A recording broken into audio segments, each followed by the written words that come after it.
Hello, welcome back to Oops All Archers FE8 the LTC. Today we're going to be doing Chapter 14 on EPHRAIM route, which is Father and Son at Grado Keep. So just off screen, I've done some inventory management. So I've bought Natasha and Large each an unlocked staff, and I've just filled up on javelins on all of our different flyers.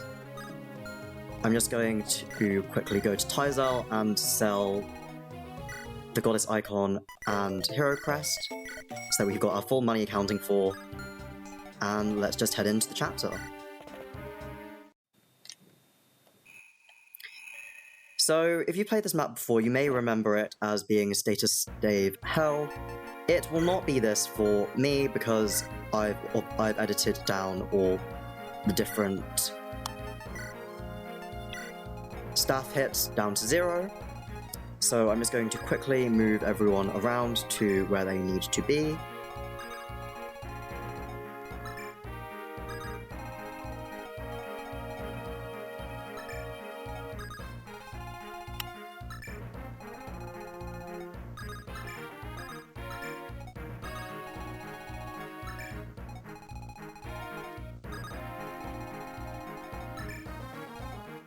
Okay, that looks right. So once again, all enemy weapons which I'm not using, I've set their hit to 0. This means that because the only bows on this present on this map are longbows, I've set back the steel bow and also the iron bow hits back to 255 hit, 100 crit. And then there's only javelins to think about as always, because those tend to be the weapon of choice apparently. So this map is a 5-turn in the context of Oops All Archers evolved in a full recruitment context. This is because, although it is possible to do it in 4 turns by having Galeforce Larachelle move her full move, meaning that she can drop EPHRAIM to her right and kill the god over one enemy phase with a shining bow, she, unfortunately, needs to be here to recruit Rennac, because this is full recruitment. In vanilla FE8, it's a 4-turn, even including the recruitment of Rennac, because you have a dancer. I unfortunately do not, because Tethys does not have the ability to actually dance, which still makes me very sad. Since we have to be here for a full 5 turns anyway, I figured that we might as well get as many of the side objectives as we can. This means that we're going to be getting all 3 of these chests, which are from left to right. A guiding ring, 10,000 gold, and the Hammer'n staff. The Hammer'n's the only actually important one here, but 15k gold, while it probably isn't necessary for the clear, is just a convenient thing to have. We're going to be getting the droppable longbow off of this here sniper. And this top right chest, Rennac will collect for us, and it's a spear. Getting the angelic robe from this chest will not be possible. We're also going to get the red gem by killing this druid. Right, so that looks like everything, so let's go. Focusing on the right hand side first, Larachelle is going to kill this shaman here. And Dusel is going to reposition Kyle over, who will move his full move and kill this axe fighter. Kyle killing this axe fighter here means that holding onto a shining bow, Larachelle is able to rescue EPHRAIM and move her full move so that she can kill this soldier, this knight even, on enemy phase. Garrick and Cormag both move like so, and that's the right hand side done. Now moving on to the left hand side, Seth is just going to move here and Iron Blade down this mage. It's not strictly speaking needed, but it's just convenient to get him to S swords, because while I don't need him to, I don't think, it's just better to get my kills guaranteed on Fomortiis set up. Cole moves his full move, is rescued by Vanessa, who is then barriered up by Natasha for 4 weapon experience. Garcia moves his full move, rescues Natasha, and Gilliam then moves his full move, takes Natasha, and drops her to the right. I'm going to be speeding up these enemy phases because they're going to be getting quite long. So after killing this axe fighter here, Seth should only be one round of combat away from hitting S swords for Atolma. Kyle kills both of these soldiers, and Larshel should kill all 3 of these axe fighters. And also this knight here. So she's not allowed to... She has to keep this door key on her person, so it's going to send the elixir back.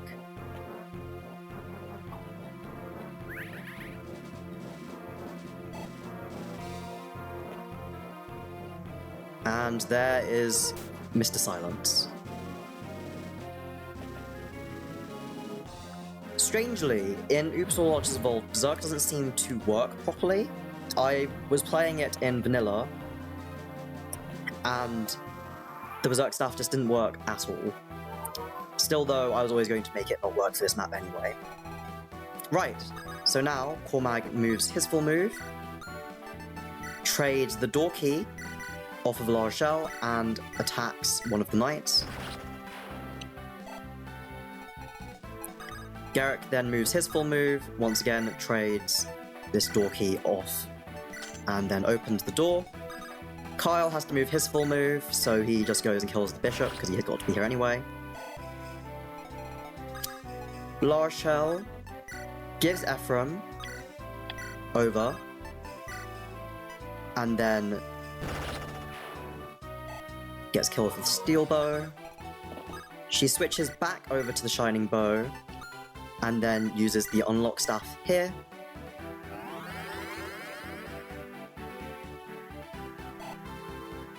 So that's the right hand side, which is the actually important side.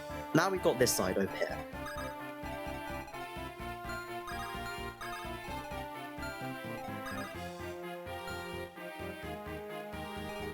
So we can just have all of them.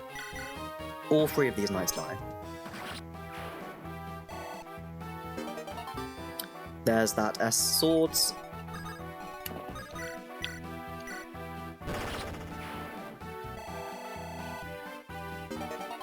We have a door key, which we're not going to be using because Natasha is now going to stand here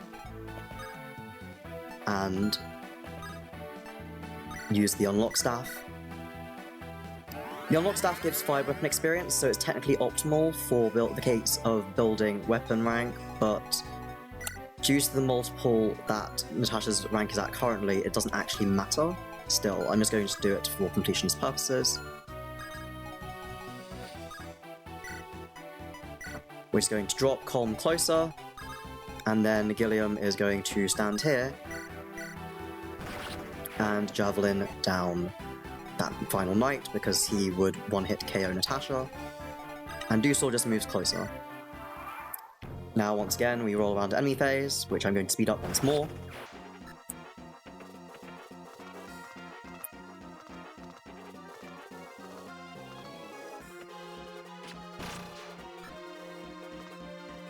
So the secondary purpose of Cormag moving there is that he's going to bait 2 longbow users.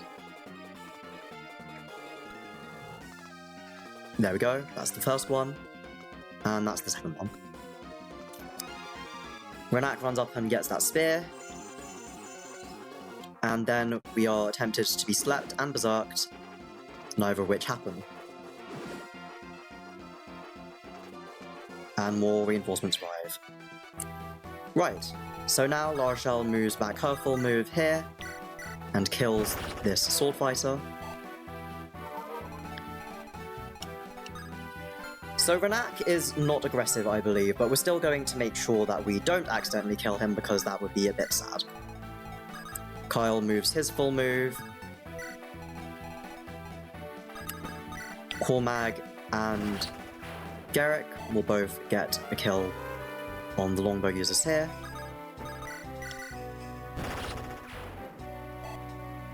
And that's the right hand side sorted.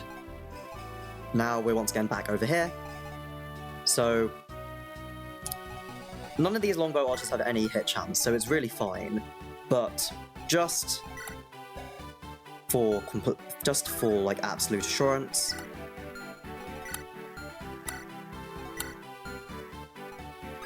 we're going to have Gilliam stand here. I meant to kill the other one, but that's fine.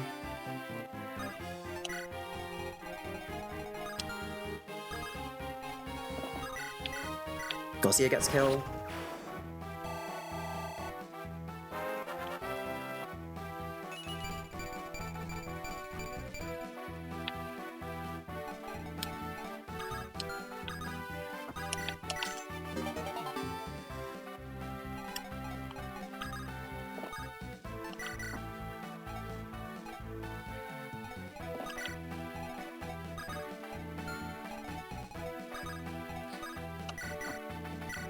Just gonna take drop calm like so.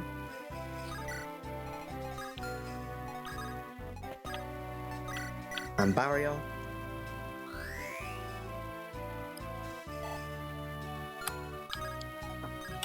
And Dusel just going to move closer once more.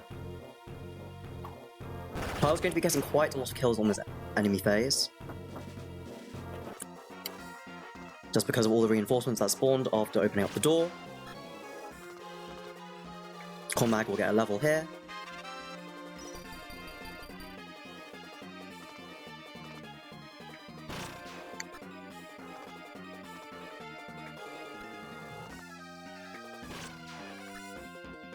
And now we're continuing to just train up Gilliam's lance rank.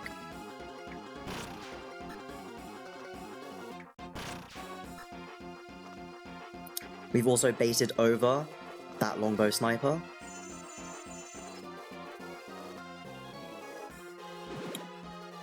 And that druid always seems to go for Cole.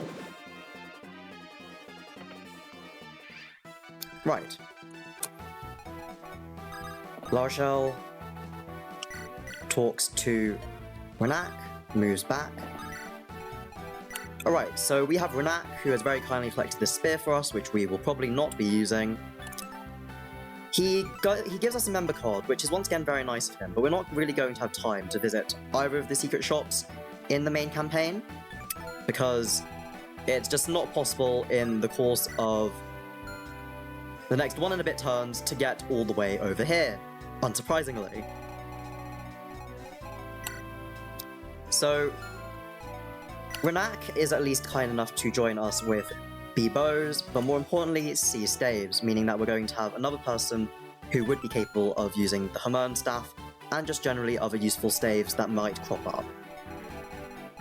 His personal skill is Opportunist, which gives +4 damage if the foe cannot counter. It's quite a good skill, and he can steal as well, which is also functionally a personal skill like with Colm. And unlike Colm, he actually has a decent speed stat, meaning that you might be able to actually get him to steal some things in a regular playthrough of Oops All Archers. Still, it's not really going to crop up very much here. Right. So Colm picks, get the Hamern, exactly what we wanted.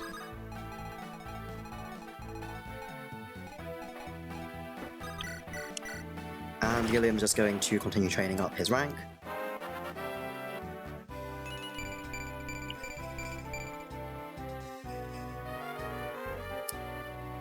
Another javelin bites the dust, as always.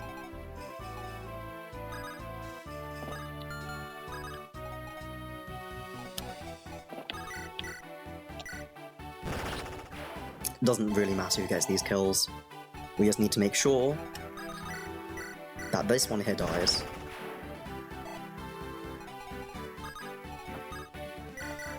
And we reposition Colm away, just because we want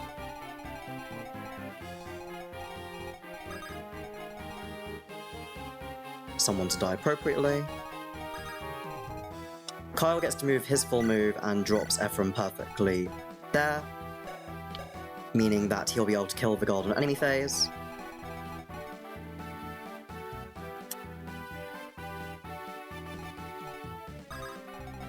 Garrick moves his full move and kills this druid.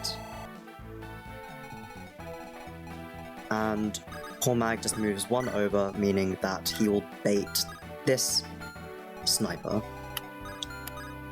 Because he should read more damage on Cormag than he will on Garcia, even with my positioning. Once again, we barrier. Doesn't matter who to. And Seth gets another kill, because why not? It's the final enemy phase, which I'll let play out for that reason.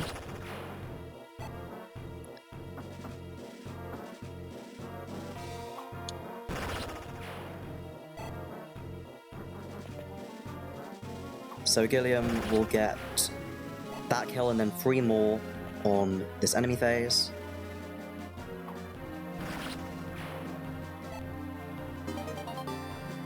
There's a hammer, which we're never going to use.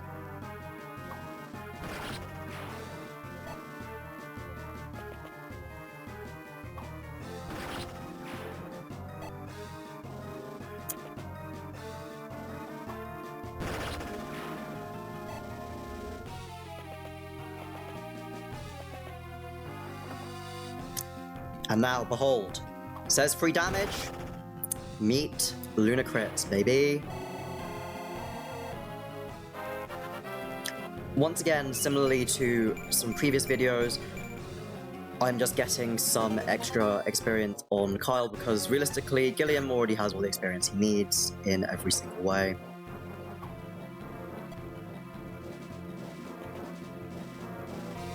EPHRAIM will be targeted here by multiple enemies. Not that it will matter.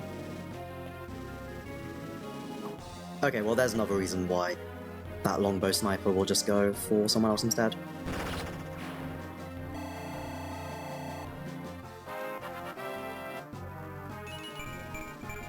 EPHRAIM gets level. We get the red gem.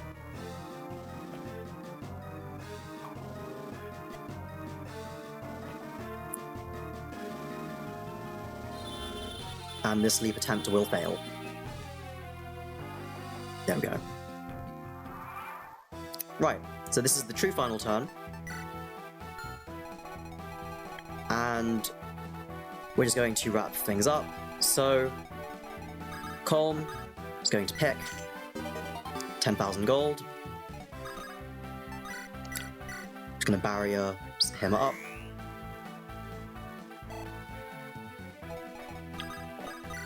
Garcia gets 1 last kill. And gets 1 last level on this map. Once again, these aren't really stats that he needs, but he's got them. We get Seth another kill as well. And Vanessa can get a kill too. And a chest key that we are not going to use because we've already opened up all the chests. Cormag moves over here.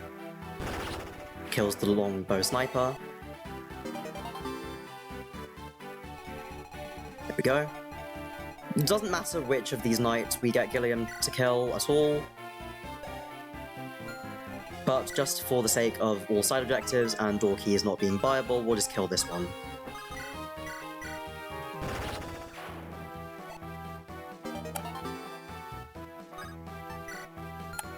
Right. So now we just have the question of what we're going to do with the rest of these lot.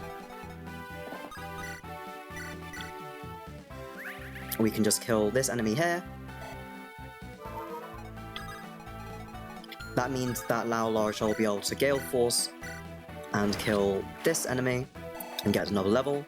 Her stats are more important than Garcia and the Wyverns because she doesn't have a 100% proc skill to her name. We get Shine that we're never going to use. We'll just get some kills on Garrick. And it doesn't matter which of these we kill, does it? It does not. Neat. Right. So that is 5 turns. A clear of Grado Keep.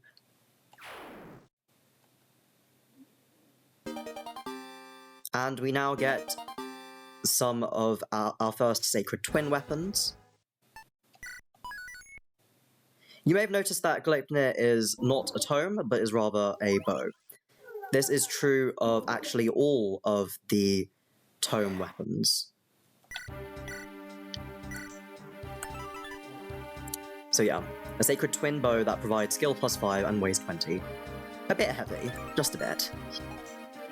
Right, and we now also have Nob, who once again has joined us with a promotion item, but we're not really going to be using him, despite him having Voice of Peace being a good skill. His luck being 0 is always rather prohibitive to using him, I find, in any meaningful sense. Right, so that concludes this episode of Oops, All Archers Evolved. Thank you very much for watching, and I hope to see you next time, which will be for Scorched Sand, where we reunite with Erica.